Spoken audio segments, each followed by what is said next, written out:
নিজেদের তৈরি পণ্যের পসরা সাজিয়ে বসেছেন উদ্যোক্তারা। ঢাকাসহ বিভিন্ন এলাকা থেকে এসেছেন ব্যবসায়ীরা। গত ২১ জানুয়ারি থেকে শুরু হয়েছে দিনাজপুর শিল্প ও বাণিজ্য মেলা। মেলা দেখতে প্রতিদিনই ভিড় করছেন সাধারণ মানুষ। আগত দর্শনার্থীরা ঘুরে ঘুরে দেখছেন আর কেনাকাটা করছেন পছন্দ মতো।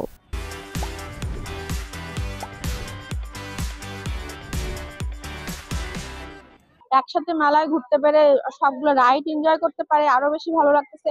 আর এখন মেলা আগের থেকে অনেক বেশি উন্নত, এটা দেখে আরো বেশি ভালো লাগতেছে যে মেলা দিন দিন ইমপ্রুভ হচ্ছে।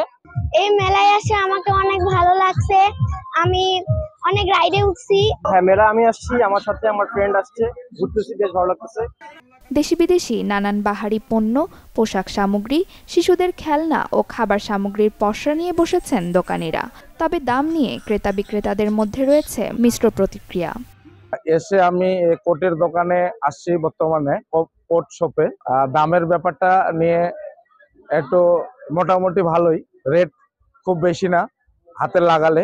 এর আগে আমি ঢাকা বাণিজ্য মেলায় গিয়েছি, দেখলাম ওখানের জিনিস এখানের জিনিস সেম পাশাপাশি, কিন্তু একটু এখানে মনে হয় দামটা বেশি। অনেক জিনিস কিনেছি বাসার, মানে শোপিস আইটেম গুলো।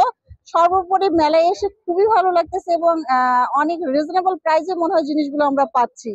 বিক্রেতারা জানান, মেলাটি দিনাজপুরে হলেও ঢাকা চট্টগ্রামের চেয়ে কোনো অংশে কম নয়। শুরুতেই ভালো বেচাকেনা হওয়ায় আশাবাদী তারা।